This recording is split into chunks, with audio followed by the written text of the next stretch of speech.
Welcome to today's Q&A. Robin, how's it going? We're in brand new chairs, by the way. What kind of chairs are these? I have no idea, but I feel like we can't be so close. Can't be so close to me? I don't know. But you're compelled? Or you don't want to be? I smell? No, you don't. I took a shower. Took my first shower of the week. Yeah. So, hello everybody. Feel free to ask questions at any point. You can ask them here, but I might not see them. You could also text me at 203-590-8607, and I will see those. I want to talk about how to start up an online newsletter. I've already discussed this before, but what maybe best practices are for such a thing. And but I also want to just remind everybody that right now things feel weird, right? Because we sort of have this urge that we want things to go back to normal. And then they told us, oh, well, it's not going to go back to normal. It's a new normal. And then they say, well, it's going to be like a new normal, but 50% of businesses will be out of business. But what I want to remind everybody is that there's not going to be a new normal.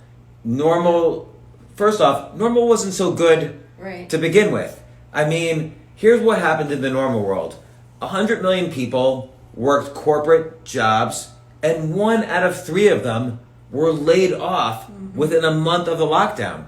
Like, you could argue, and I'll argue this, the American economy was doing the best it had ever done in February of 2021. That was the best month ever for the American economy. But is it really that great if 1 out of 3 Americans, within a few weeks, a few days of the government shutting down the economy, 1 out of 3 Americans were laid off? I don't know if that's a good or a bad thing, because were companies that insecure, had that little cash that they just had to fire everybody immediately? And the answer is yes. I mean, the average restaurant only had 16 days of cash in the bank. Right now, Yelp is saying approximately 40 or 50% of their clients, their restaurants and other stores, are already out of business. So we were fragile. Yeah, the economy was fragile, and that's a really good point. And I think I've done this before, but let's go over Nassim Taleb for a second. So Nassim Taleb, I don't know, you could have different opinions about him. I don't care. And you could have even different opinions about his books. His books are all over the place. He actually recently published another book. But I want to go over the titles of his books, because if all you know is the titles of Nassim Taleb's books, then you don't have to read them. Because his books are about the economy and making decisions on investing and stuff. Forget about all that.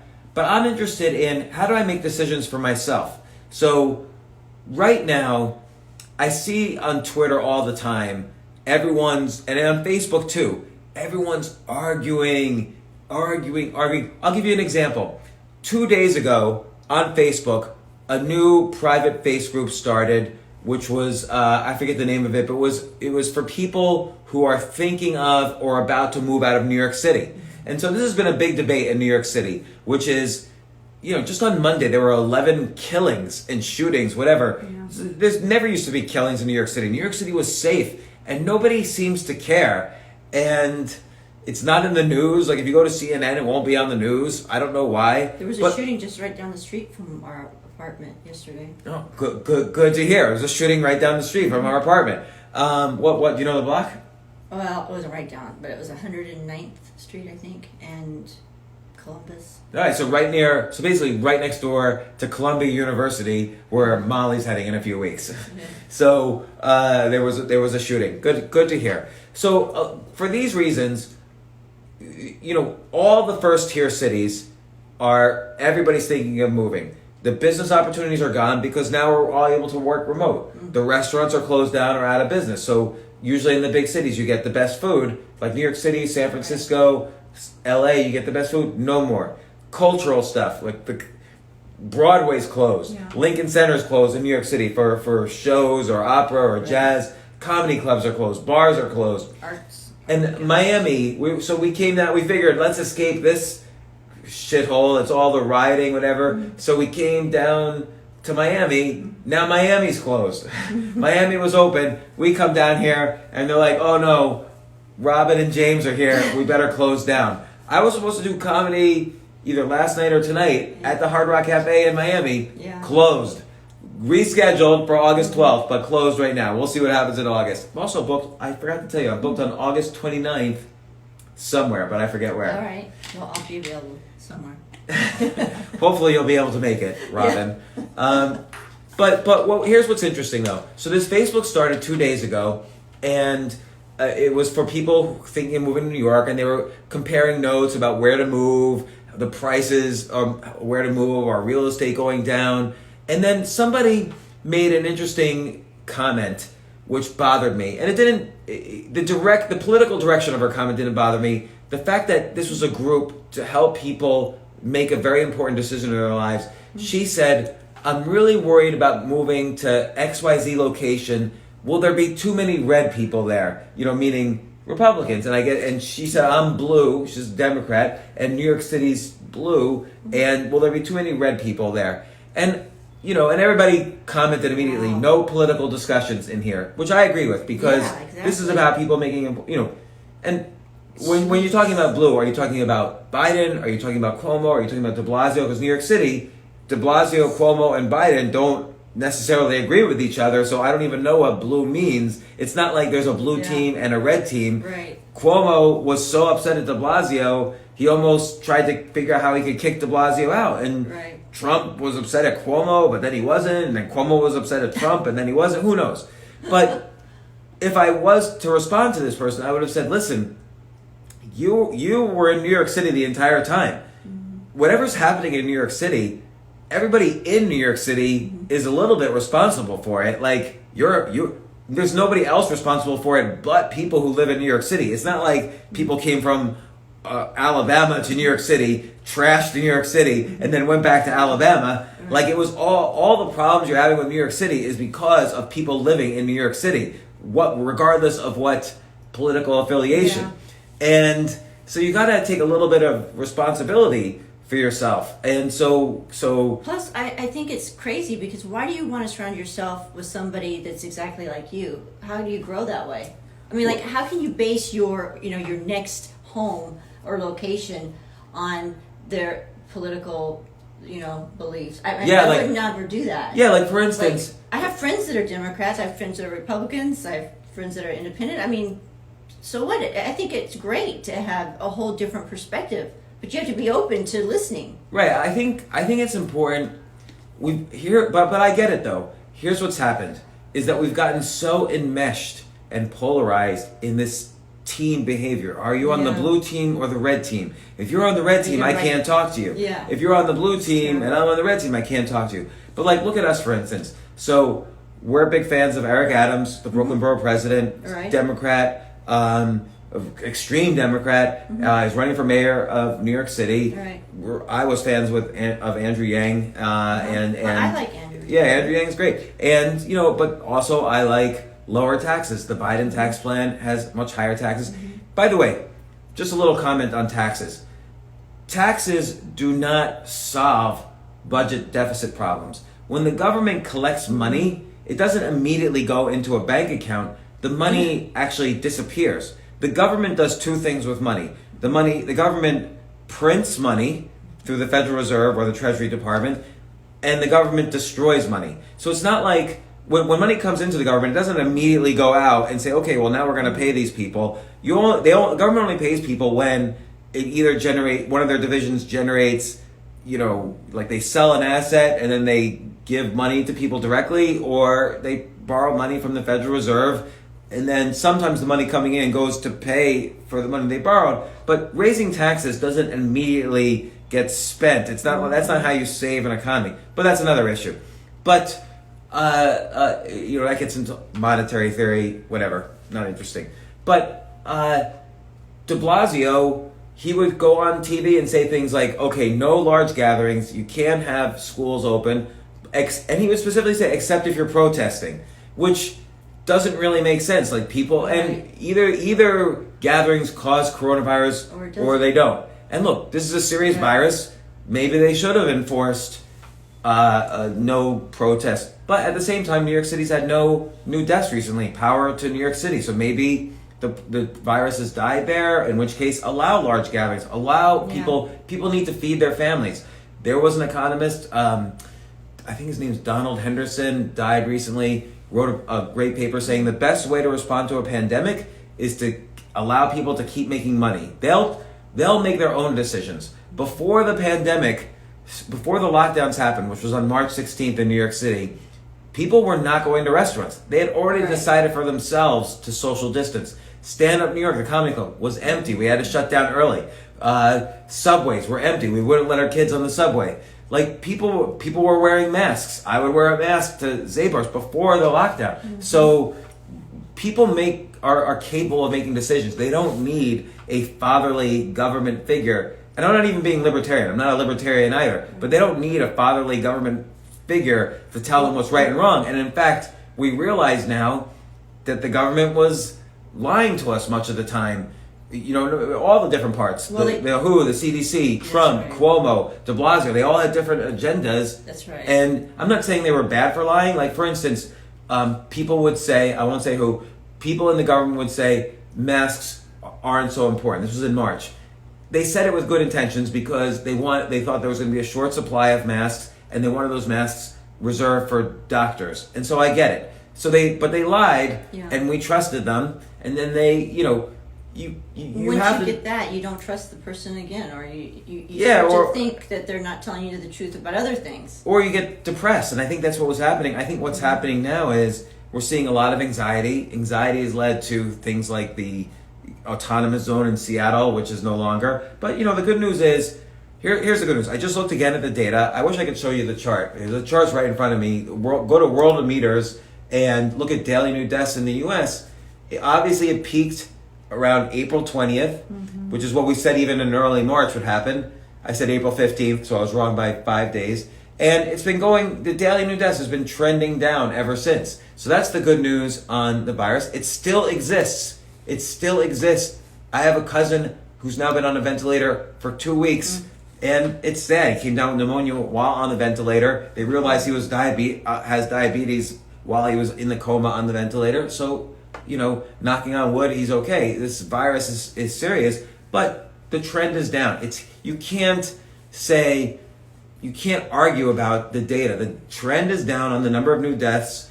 Yes, some states are getting the curve at different times than other states, and so you have to be careful, like in Miami right now. And then you have to go on with your life and do things. So you can't say, oh no, I can't live in New York City anymore, but I'm so fragile, I can't be around people who believe in different things. Yeah. Like, when you have to look back through history, 1789, or 1787, the Constitution was being written. Who was it being written by? James Madison, James Monroe, Alexander Hamilton, Benjamin Franklin, Thomas Jefferson. It's a good thing I saw the play Hamilton before they canceled it, but before cancel culture canceled it. But the important thing is that these people did not agree with each other. James Madison hated Alexander Hamilton. Thomas Jefferson hated John Adams. They did not agree at all on just about anything. That's why James Madison and Alexander Hamilton and James Monroe teamed up to write the Federalist Papers and the Anti-Federalist Papers so they could have discourse. So what does being a liberal mean? Political liberalism means you have many different voices and you have a democratic system that can handle many different voices that come together and discuss and come up with solutions. And by the way, some of those voices will be insane and you shouldn't trust them. But that's a small fringe. You can't give all of your political power to the fringe. So 15 years ago or 20 years ago, there was too much political power maybe in the fringe, alt-right, super, evangelical. I'm not saying evangelicals are no good, but there was like a fringe alt-right religious community that was maybe having too much power, and that was influencing the Newt Gingriches of the world and some political factions in the Republican Party. And now We have I'm liberal, I'm Democrat on every single social issue. There's maybe too much when you start seeing everybody cares. Like yesterday, Barry Weiss, who was a reporter and editor at the New York Times, resigned. Now, Barry Weiss is a friend of mine from way back. She used to be my editor at the Wall Street Journal, and then she became a top columnist at the New York Times, very famous, well-known columnist at the New York Times. She quit the New York Times because she said, and I believe her, she said she was being bullied because people thought she was too conservative, which she definitely was not. She said she was being bullied because she wrote a book about anti-Semitism, and someone said to her, oh, you're going to write another article? Is it about the Jews again? And really? So what? Man. And another person, Andrew Sullivan, resigned from, I guess, the New Republic. And he's been there for a billion years. As long as I've been reading the New Republic, he's been there. So it's starting to get to be too much, where the voices that were important for us to learn from and to listen to are disappearing. Yeah, and that had an open mind, really. Yeah, and like, if you have an open mind and you go on Twitter, Twitter says, oh, you have an open mind. Here, I have something for you. Here's a glass of poison. And then that open mind, you take the poison, the open mind degenerates into the worst, most angry. Yeah. It's like this woman on Twitter, oh, I can't move to a state where people disagree with me.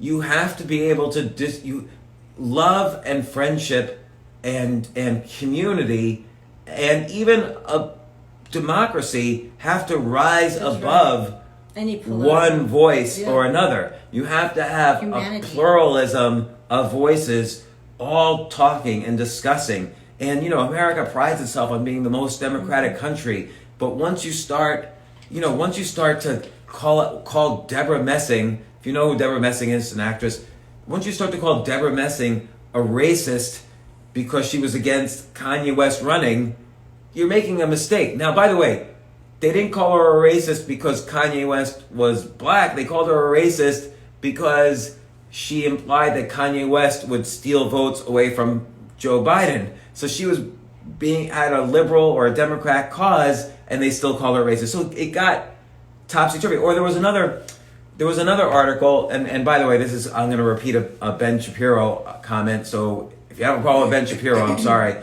But some group, some newsletter said they were outraged because there was a law or a discussion about cervical cancer that did not include transgender women. And they said, if you're going to make this budget for cervical cancer, you have to include transgender women. And Ben Shapiro had to point out, people who convert to being a woman from being a man do not have a cervix. Like, they're not going to get cervical cancer. They're not, right.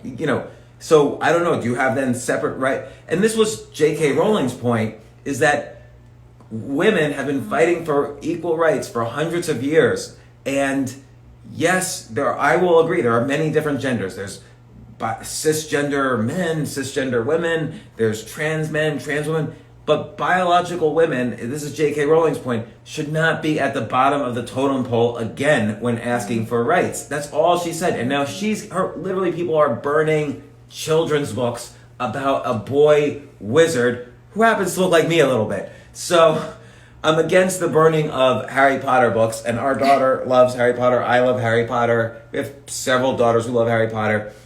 Anyway, I'm going to answer some questions now. It's just a crazy world. It is a crazy world, but that's okay. That's okay. It is okay. Because here's what you have to do. You have to say to yourself, that's a crazy world, but I'm not going to get angry about it. No. I'm not going to go crazy. I'm just going to... We're happy. I mean, we're happy with ourselves. It seems like the people that are really bitter are not happy with themselves for some reason. I think that's a good point. I think they're trying to outsource their happiness to being, I'm in the blue team, and the blue team's gonna win, or I'm in the red team, and the red team's in power. So I'm outsourcing my happiness to what team I'm on. It's the same reason people might wear shirts with like a Nike logo. Nothing wrong with that. Yeah. But sometimes you outsource a little bit of your self-esteem to what logos you're wearing. Yeah. This is why, like in the 80s, like sometimes you'd see kids would kill people for like their Adidas shoes or whatever. Because that's their identity. I would kill people right now for Yeezy shoes. I want my Yeezy sneakers, which is the Kanye West. Oh, really? Yeezy. You gotta be up with the the times, Robin. No. So, and again, the more people ask me all the time, how do I get productive? Well, and I'll answer a question.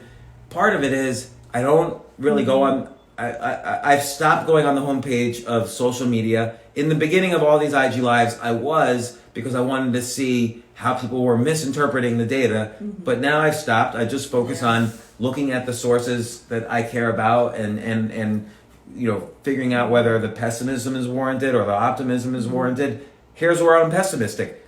Things are going to change. Some millions of jobs are not going to come back. My personal back of the napkin estimate is that 14 million jobs that existed before the pandemic will not come back, which is why be added more different types of jobs. I think will be maybe, but it won't replace the 14 million. There will be for years. There's going to be right now we're at about 12% unemployment. The lowest we're going to get in the near future is, and this is just my guess, but it's my prediction based on 20 years of looking at this. The lowest we're going to get, we're not going to get back to 3% unemployment, which is where we were in February. The lowest we're going to get between now and early next year, at least, if not more, is 9% unemployment, which is about 14 million jobs. But, and you're right, there's going to be some jobs like contact tracers. Amazon's going to replace people. I'm going to hire people. Walmart will, whatever. But there are opportunities, which is why I love talking about these ideas for businesses. Right. Someone just asked me, my wife, and again, you could ask me at 203-590-8607. This is where I saw that question. Someone texted me and said, my wife she sells wedding flower arrangements. How can she pivot in her business? Because there's no more weddings and there's no more external weddings. People aren't like renting a hall, and you can't even rent a hall in the future because you don't know if there's going to be a shutdown. Sure. Like, you don't. Oh, we just got a call from Boca Raton from some spam call. But we don't know if like a year from now, maybe New York's going to be shut down. You don't know if you could rent the planetarium to have your wedding. There's going to be more outdoor. There might be outdoor weddings, but in New York City or some city. In your home. Yeah, there might be. But remember, large gatherings are not allowed. So you're not even allowed to have a gathering of more than 6 people in Miami right now in your home or some rule like that. So here's what I would suggest to this person is, I always suggest as a basic, make sure you're writing down 10 ideas a day, because you're ultimately, and I'm speaking to the woman who does the wedding flowers, you're ultimately the expert at what you do. Start writing 10 ideas a day so you start exercising that creativity muscle. But beyond that, and I've briefly talked about this before, I do think there's going to be an opportunity, just like there are wedding planners, there's going to be an opportunity for virtual wedding planners. So let's say I was going to help somebody who was having a virtual wedding and they were in Kentucky. So first I would check the laws in Kentucky. Do you need to have a minister in the same physical space as you? If not, if yes, then we'll arrange that. If not, then we'll figure out how to do it via Zoom and make sure all the technology works and so on. Now, how many people do you want to invite to your wedding? Let's make the list. Let's invite them all via Zoom. Should we send kind of a gift or some game-like things that we could do during the wedding? Like I'll plan like games that everyone could do on Zoom. Like let's do a trivia contest about the couple and we'll have prizes and awards. Let's have the wedding registry on Zoom. Let's auction off things on Zoom because the wedding won't be as expensive. So the couple could plan, a few more extra frills. Let's make sure the bride has a snapshot in a breakout room with every single guest. Let's make sure the couples with every single family member. So we'll act like a Zoom photographer. Let's make a really nice Zoom or virtual wedding album that can be displayed on a special Instagram page and also physically printed up and sent to the couple. Let's maybe send everybody a bottle of wine that's branded with the couple so they have a drink, and let's maybe deliver meals, make sure meals are delivered to every person who's attending the wedding.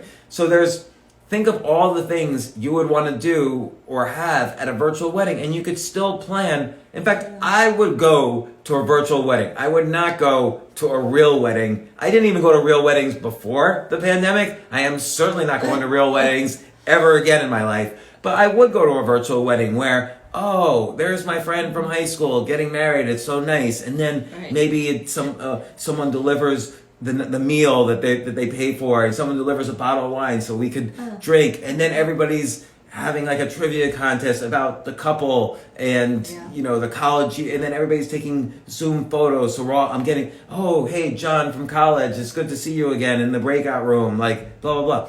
So that's one idea. I have an idea. Sometimes at the wedding, the bride throws the bouquet to all the single women.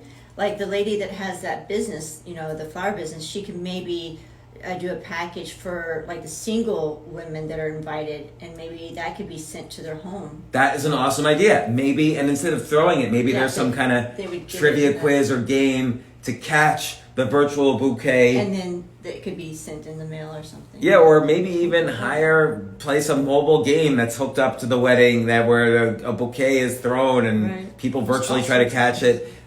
So there's always ideas. And then, by the way, then you could kind of you could then do a newsletter or an online course, how to do a virtual wedding, and you could sell that course. And then you could hire other people to help do virtual wedding planning for you, or you can outsource some of the stuff to India, like getting the branded wine and getting it delivered to all the right places. So or you could start that yourself. Yeah, so you could. That's a really good idea. So you could build, start a whole wines for weddings business, right? Or wines for events business, like bar mitzvahs, weddings, whatever. So always think of the ways to scale. Like, so weddings are at the core. Remember the spoken wheel approach. Weddings at the core. So let's do a virtual wedding planner. Let's do podcasts about virtual weddings and weddings in general. Let's do an online course about how I set up virtual weddings and the checklist you would need for virtual weddings for anyone else who wants to do this.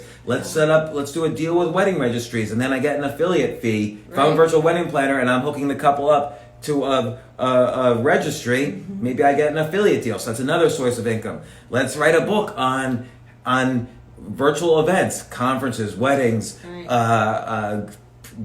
court cases. We have a friend who's a lawyer. He's constantly logging into Zoom now for court cases. So maybe there's issues there. It'd be interesting, do a podcast about virtual events.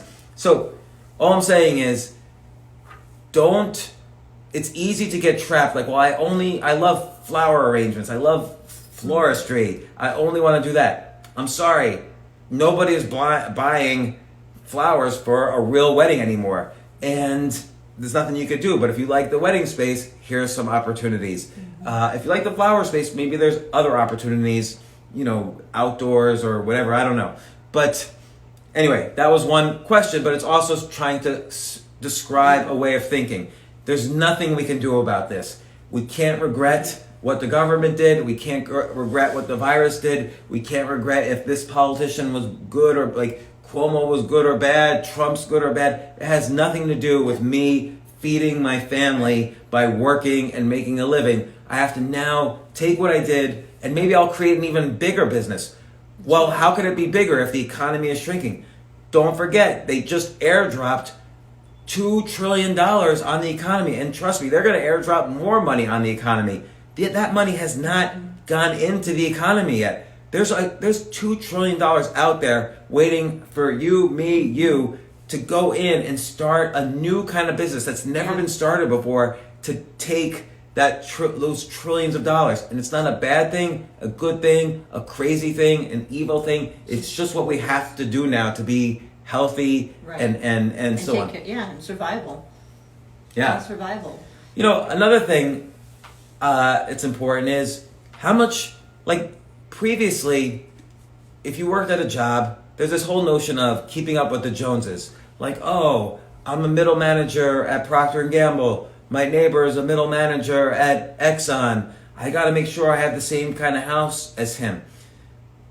Here, in this time, which we're calling the Great Reset, you don't have to keep up with the Joneses anymore. Guess what? The Joneses have died. Sadly, the Joneses are dead now. The entire period that lasted from, let's call it 1910 to 2020, the Joneses were always your neighbors for 110 years, they're dead. They have gone. And now is an opportunity for you to say, you know what? I don't really like this house. I don't really like living in Akron, Ohio. I think maybe I'm going to move to New Orleans or a suburb of New Orleans. Or I'm going to move to Barbados. Or I'm going to move to New Zealand or Hawaii. Like, where all the real estate's down right now. Like, all the real estate's crushed all over the country. I can live wherever I want now and do my virtual wedding planning business. Right. And you know what? I don't need a 5-bedroom house. My kids are gone now, and space wasn't as important as it used to be. My husband and I could live in a 1-bedroom, a 2-bed, 1-bedroom in an office, or maybe we'll live in one of those tiny houses, and we'll buy a plot of land in Alabama and live in a tiny house. And you know, I always wanted I wanted to learn how to play the piano. Maybe I don't want to work as many hours, so I don't need to make as much money, because now I'm going to focus on learning how to play the piano. I'm taking, at lessonface.com, I'm taking a beatboxing class. Not quite ready to show off my mad beatboxing skills yet, but, you know, I sacrificed figuring out how to make more money so I could learn beatboxing. But did I sacrifice? Because when you make money, what can you do with it? You can either invest in things that will make more money, or you could invest in luxuries that, oh, I got a nice watch. Okay, great. Well, some people love watches, some people don't. Or you could invest in having experiences. Oh, I want to go, you know, climb a volcano, or I want to go live in New Orleans and learn how to be a chef, or I want to be a professional rapper. I'm 70 years old, but I think I could be a professional rapper. You only have so much time in your life to have some of these experiences. You're not going to be playing tennis every day when you're 80 years old and you finally retire. If you're 40, maybe I could barely play tennis every day, and I'm in my 50s. By the way, I don't play tennis every day. When I say barely, that's probably a lie. I probably can't do it every day. But you're going to run out of time for some of these experiences. Money, when you invest money to make more money, you get what's called a dividend. So if I buy Exxon stock, every year I'm going to get a 4% dividend. If I put $1,000 in Exxon stock, every year I'm going to get $40 back once a year. But if Robin and I move to New Orleans and I spend a week taking a cooking class, we take a cooking class together, I have infinite dividends. Every single day I could think about how fondly that experience was, taking a cooking class in New Orleans with Robin. And maybe another dividend is I could cook and she could cook for me and I could cook for her. That's another dividend. Oh, and then the next day, I think I'm just going to enjoy remembering it again. Or the next day, I could think, I'm going to combine New Orleans cuisine with Israeli cuisine or Chinese cuisine. And I'm going to make, what's a good New Orleans dish? Grits. Yeah, I'm gonna make crawfish. Etouffee. I'm gonna make crawfish with soy sauce on it. I don't know. Yeah. And buttered crawfish and put some soy sauce. I don't know. And so that pays another dividend. So experiences have many more dividends than money. We've been so focused in the news on how much money, how many people have lost their jobs, how much money has been lost, how much money things cost. Well, guess what? Harvard is going to take your $70,000 a year tuition, and you still have to take classes remote. You can't even go to the campus. Maybe your kids shouldn't. Maybe you could save money. Maybe your kids shouldn't spend $70,000 for a course. I mentioned yesterday how Google's offering certificate programs now for almost $0, and they'll hire people who get those certificates. So education is changing. Buying a house is changing. There's a site, I forgot what the site is. There is a site where you could rent, there's houses, it's almost like Airbnb, but not quite. You could rent for 2-month periods, fully furnished houses, or not furnished, move into them in just 2 months. So the whole notion of ownership is going to change, and it's going to get cheaper. Sometimes you want to live in a nice house. Sometimes you're going to live in a smaller house because you just want to go, I want to go to Montana for the experience. I want to go to Louisiana for the experience. Maybe I'll rent a smaller house. Maybe when I'm in Kansas, I'll rent a bigger house. So you have to think about how you're converting money into either experiences or reducing anxiety or keeping up with the Joneses, and ask yourself, do I really need to still keep up with the Joneses? Who were the Joneses anyway? So on Wall Street, it's very common. People make $1 million a year, $2 million a year, but a lot of that is in bonus. And they feel like, oh no, I'm making $2 million a year. I got to buy the big house. I got to buy the fancy car. I got to do the big vacation. You don't have to do that anymore. Focus on what you really want to do and quit that stupid job that takes 100 hours a week until you're 60 years old. And then it's too late for you to go take a chef's class in New Orleans. It's too late for you to go to basketball camp with Michael Jordan in Las Vegas or whatever. Anyway, that's my rant. Sorry, ranting. I'm going to find another question.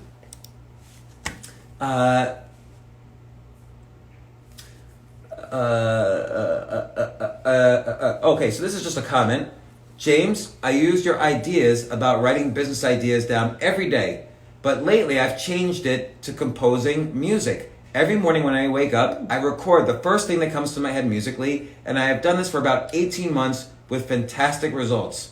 Thank you so much. This has changed my life. Wow. I appreciate that. But you changed I just want to mention you changed your life. It's hard to write a piece and record. It takes discipline to record a piece of music every single day. But it's important to remember the 1% rule. If you compound something, and I'm talking about a skill, not money, if you compound money, if you compound anything 1% a day for a year, it doesn't just go up 365%. It goes up 3,780%. You get 37 times better. So $1 turns into $37.80, not $3.65. You might be thinking, how does that make sense? It's 1% a day. It's 365 days. Isn't that 365%? No, because day 2, it's a little bigger. Now you're taking 1% of that. Day 3, it's a little bigger. It compounds. That's the power of compounding, which Albert Einstein called the 8th wonder of the world. Compounding. It's not linear. It goes up exponentially. So what you did, Tom, the person who asked me, who sent me this note, is that you improved at composing music 1% a day. So you got 37 times better. Whatever that means, we don't know. But you took an experience and compounded it and changed your life as a result. If all you did was put money in the bank, you don't change your life. You just have more money in the bank. If you compound a skill 1% a day, now 18 months later, you're a composer. You're a musical composer. We'd all love to hear your recordings now. You're good now. You're one of the best in the world. That's what 1% a day improvement does. If I want to improve at writing 1% a day, I know I'm going to be one of the best writers in the world within a year, 2 years. How about 30 years later that I've been trying to do that? So, I'm not saying I'm the best writer in the world, but close to it. All right. Somebody says, what businesses should I buy to thrive? So I had mentioned previously some business ideas you could have. That you could. It's much easier to buy an existing business than to start a business. So if you start a business from scratch, you have to come up with the product, you have to come up with the idea, you have to make the product, and then you have to figure out how can I afford to make the product, and then you have to figure out how can I afford to market it and advertise it. But what if you were to buy an existing business? And I've described this in several podcasts. I won't go over the financial aspects again. But we are in the process right now of buying a small business. Specifically, I am buying a small app on for Apple and Google phones, for Apple phones and Android phones. I'm buying a small app that's a game. And I'm using one of the websites where you can buy and sell apps. And I'll just tell you I'll tell you roughly the financials. So it makes a certain amount of earnings per year. And so I had to do due diligence. I said, well, how did you do? I looked at all the financials and I asked myself, how did this person do during the lockdown? How does this person do in the summer? How does this person do during a recession? How does this person do when there's a bull market? How does he do in the winter? Because maybe in the summer people aren't playing apps as much because they're outdoors. Who knows? I had to see, where is the audience? Is it South America? Is it Europe? Is it America? Well, it's important because American advertisers pay more. But maybe if most of the audience was in South America, maybe I could figure out, maybe that means there's room for growth, and I have to decide, how will I advertise this so that it grows? And, I haven't done this yet. I'm a little nervous about it, but I'm going to do due diligence on the software, on the code. I will go through the code line by line and make sure if something needs to be changed, I can change it, or someone I can hire can change it, and I know how to explain the problem to them. I had to negotiate a little bit. The game was made just for Apple. It wasn't made for Google. So I offered a little bit more money in the price, and he's going to make the app for the Android. So more due diligence. I did a background check on the person who owned the app and on his business. He was in another country, so it's a little harder to do due diligence on him. I had to basically go through all these questions, but the important thing was I wanted to make sure I was paying no more than 3 to 3.5 times earnings. So I'm going to make up numbers. Let's say this game on the iPhone made $10,000 a year. Making up numbers, that's not what it makes. I don't want to pay more than $35,000 to own this game. And there's a reason for that. When you put money in a savings account, you get every year, they'll give you, if I put $100 in a savings account, every year I'm going to get 0.65%. That's the interest on a savings account right now. I'm going to get 65 cents for every $100 I put in a savings account. But I know if I pay 3 times earnings for a game that generates $10,000 in profit a year with little or no work from me, then that means it's as if I put $30,000 into a savings account, and instead of getting a tiny amount, I'm getting $10,000 every year instead of 1/40th of that. So whatever 1/40th, I'm getting, instead of getting, I don't know, $1,000 a year, instead of getting $80 a year, I'm getting $10,000 a year as almost as an interest-bearing account in a savings account. But there's more important. Because I negotiated to get the Google app finished, I could maybe double my earnings right away. So that was one factor. Because right now this app sells 1 ad per game played, maybe I'll sell 2. So I could double earnings immediately. So there's various opportunities to double earnings. We talked about this. Maybe there's ways to change the app a little bit so I can private label the app for other people. So once I finish buying the app, I'll explain what that means, and I'll show you specifically. And then so there's various ways I can improve the earnings. But even more importantly, there's a meta business model. Every business model, you should have a meta business model. So if I buy 100 of these apps, then I'm gonna buy them all for 3 times earnings, but it's just the nature of business, and I didn't learn this until I was 15 to 20 years an entrepreneur. But I'm telling you now, the smaller a company is, the smaller you can sell it for as a multiple of earnings. So if something makes $10,000 a year, you'd only buy it for $30,000. But if something makes $10 million a year, it's not going to sell for 3 times earnings. It could sell for as much as 10 times earnings. So if I buy a whole bunch of these apps and combine them together, and even if I don't improve the earnings at all, I'm buying them all at 3 times earnings, I'm selling them at 10 times earnings, so I'm making 330% on my money. I'm making a huge profit just by combining them without doing any additional work. So there's 2 business models. One is improve the way I'm making money per app, and the other is just buy a lot of them and then sell them once I combine them, because I'll get a higher multiple on earnings. So I'm going through the process of buying my first app, and the real critical thing is, what is the multiple on earnings? Because if it's small, don't pay more than 3 or 4 times earnings. Try to pay 2 times earnings. The other thing to do is, someone says hypothetical app. I am actually going through the process of buying this app. Believe me, I'm nervous about it because of the software component. I've never programmed a mobile app, and it's been a while since I've done any programming. But don't pay more than 3 or 4 times earnings. And by the way, buy something you love. So I've been able to play this app, this game, and I got addicted to it. She saw I wouldn't go to sleep at night because I was trying to, they keep track of all those high scores around the world. I was trying to be the best in the world all of a sudden. I get very competitive. And I was so happy with my high score, not from last night, but from this morning.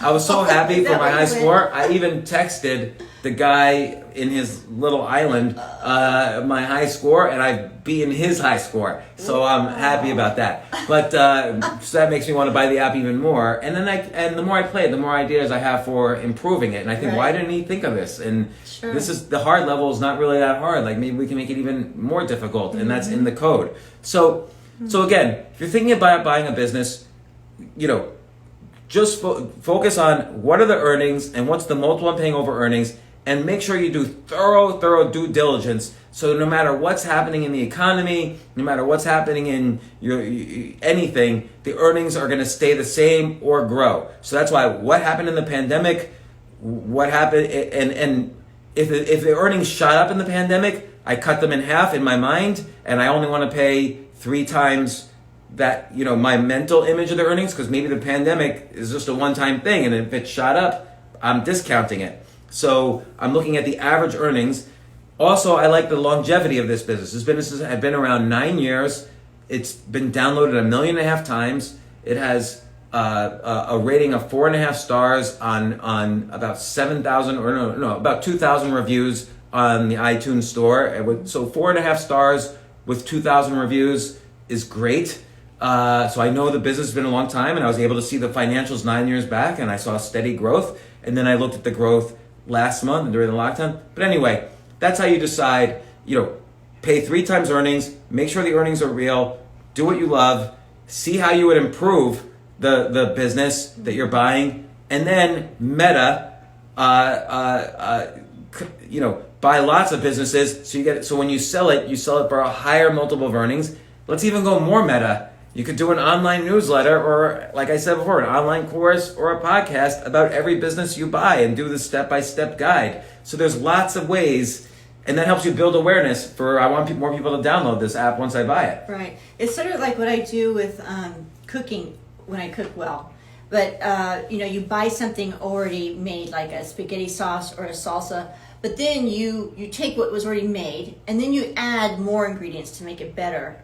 So that's sort of what you're saying. It's like you can make something instead of going from scratch. It's just easy to take something that you like, and then you can actually make it better. Right, because this person who I'm buying this from, he was in his lane. Like, he made a basic version of this game, and it's a very common type of game, but he made a basic version of it, and he stayed in his lane. Whereas we're coming in, and we can maybe throw other ingredients in because we're excited. Whereas he's making other games. He wants to use the money. You always have to ask why would you sell this business? Yeah. But he wants to use the money. He's making another game that's much bigger. So he's more excited about something else. He's not going to work on adding these features. So asking someone why they want to sell and having ideas for how you can improve it. That you're right. It is like.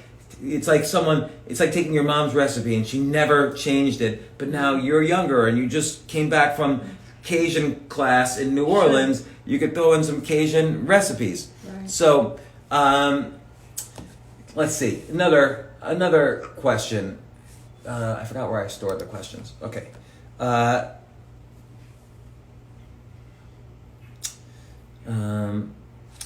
not it. That's not it.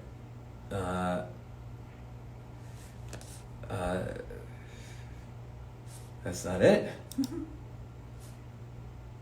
Oh, this was an interesting question, which was a little weird. So I have a weird answer.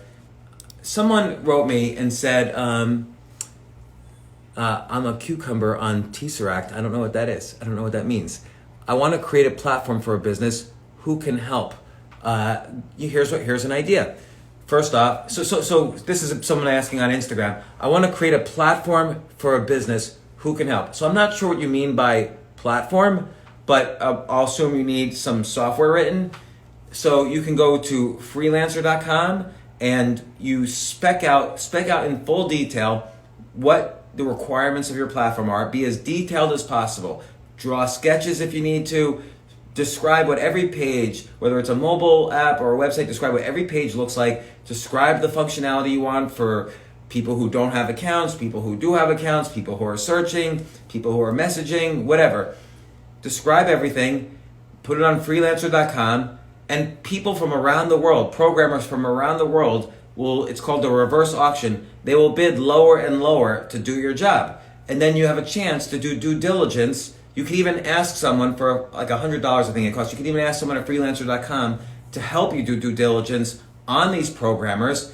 And you can pick a programmer that way. You could pick a programmer through Fiverr, Fiverr.com. There's lots of ways you could find a programmer. If you have some software skills also, you can go to something called codementor.com, and they can give you answers. We were thinking a few months ago of making a quiz app.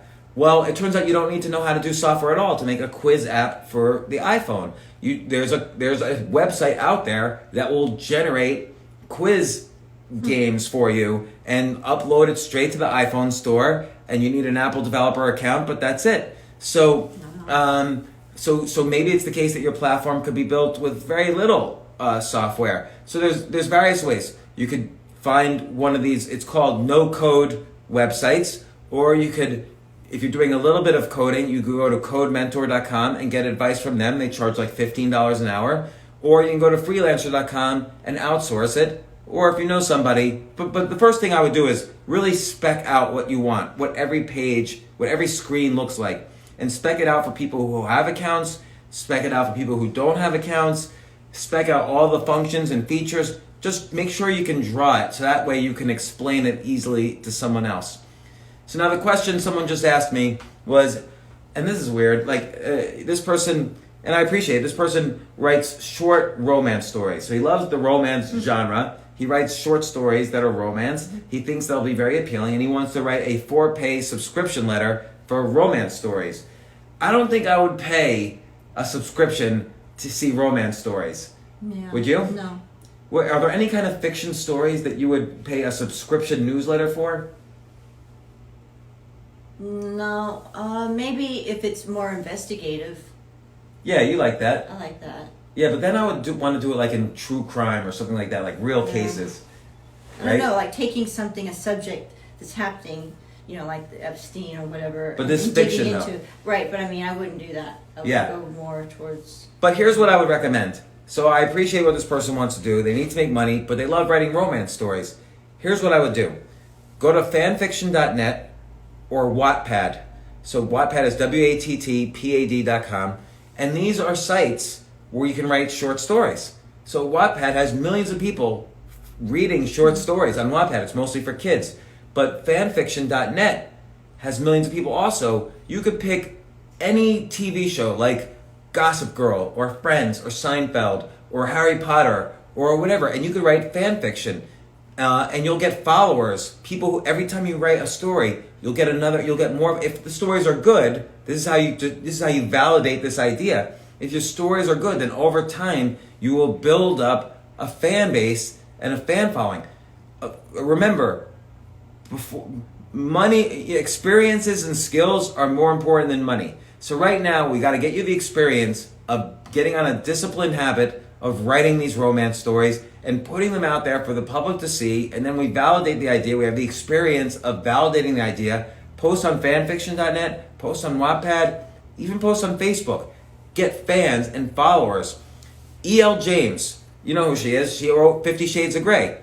Guess what? She started out on fanfiction.net writing fan fiction for the movie Twilight. So she was writing all this vampire fan fiction, and someone said, boy, you should make a book out of this. She got 1.8 million followers on fanfiction.net just writing all this erotica based on the Twilight movie series. And then she figured, you know what? I'm going to write a novel about this, but I can't use the Twilight characters. So she just switched the vampires to billionaires, and she posted her stories, which was 50 Shades of Grey. And she's a billionaire now. There's like 5 books later, there's movies later. But she started out on a fan fiction website. She got up to 1.8 million followers.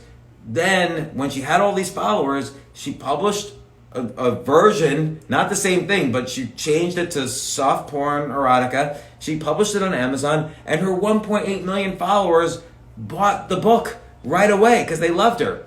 And boom, off to the races. Like it's not a well-written book. I've read it. I wanted to see what is so great, and it follows the formula of a romance, of soft porn or whatever, and it's fine for that. And it coincided with the development of the Kindle, so people could read on the subway without seeing. No one knows what you're reading. Oh, I'm reading Nietzsche. Yeah. Don't look at what I'm reading. It's in my Kindle. And so she published this. And by the way, she asked Amazon. She sold her first 250,000 copies, self-published on Amazon. She asked Amazon if they could publish it through one of their publishing companies. They actually rejected her. They didn't like the book, even though she had sold so much. And then I think it was Random House or Simon & Schuster. And the month she published, 1 out of 3 books bought in the entire world. This was like September 2014, something like that. 1 out of 3 books bought in the entire world were 50 Shades of Grey. So that's the benefit of building up a following at fanfiction.net. And you could say to yourself, well, I want to start making money right away. You're not going to make money anyway unless you have fans. So you gotta test the idea, and you gotta build your skills. Get your fans on Wattpad or fanfiction.net, or there's probably other sites out there too where you can publish romance. And then you know what? Harlequin, go to harlequin.com. They have a very specific formula for romance. Maybe you could expand some of your short stories into novellas. Harlequin romances are only about 30,000 words. That's half the size of a normal book. So go to harlequin.com and see if your romances, maybe you could paste them together and interweave some stories. And if it fits the formula at Harlequin, you can publish through Harlequin, make some money. So that answers that question. But meanwhile, yesterday I said we wanted to talk more about newsletters. I guess this last answer was a little about newsletters, but I'm going to tell you a little bit more about them either tomorrow or the next day. Newsletters, the good, the bad, and the ugly. How to make a good newsletter with best practices. How to make the most amount of money with either a newsletter or an online course. I'm going to talk about what it means to have a free newsletter, a front-end newsletter, a back-end newsletter, a community, how to build a strong community. What does it mean to upsell, to downsell? When should it be an online course? When should it be a newsletter? How you should price a newsletter, how you should advertise it. I'm going to do a full thing about newsletters. Or you can ask me questions, or ask either of us questions. Text 203-590-8607. We'd really love to get your feedback as well. I hope this was helpful to you, whether we were talking about the virus or the economy or politics or answering some of these questions. Mm-hmm. Give us some feedback. Love to hear it. Yeah. See you next time. What do we have planned in the next day? What day is it today? Wednesday. I don't know. A few things tomorrow, people to see. We're having dinner with someone who advertises on our podcast. It's very exciting. I love to have dinner with people who give me money. Thanks very much, everybody. I'm going to save this on my Instagram feed, and we'll also package it into a podcast. Thanks very much.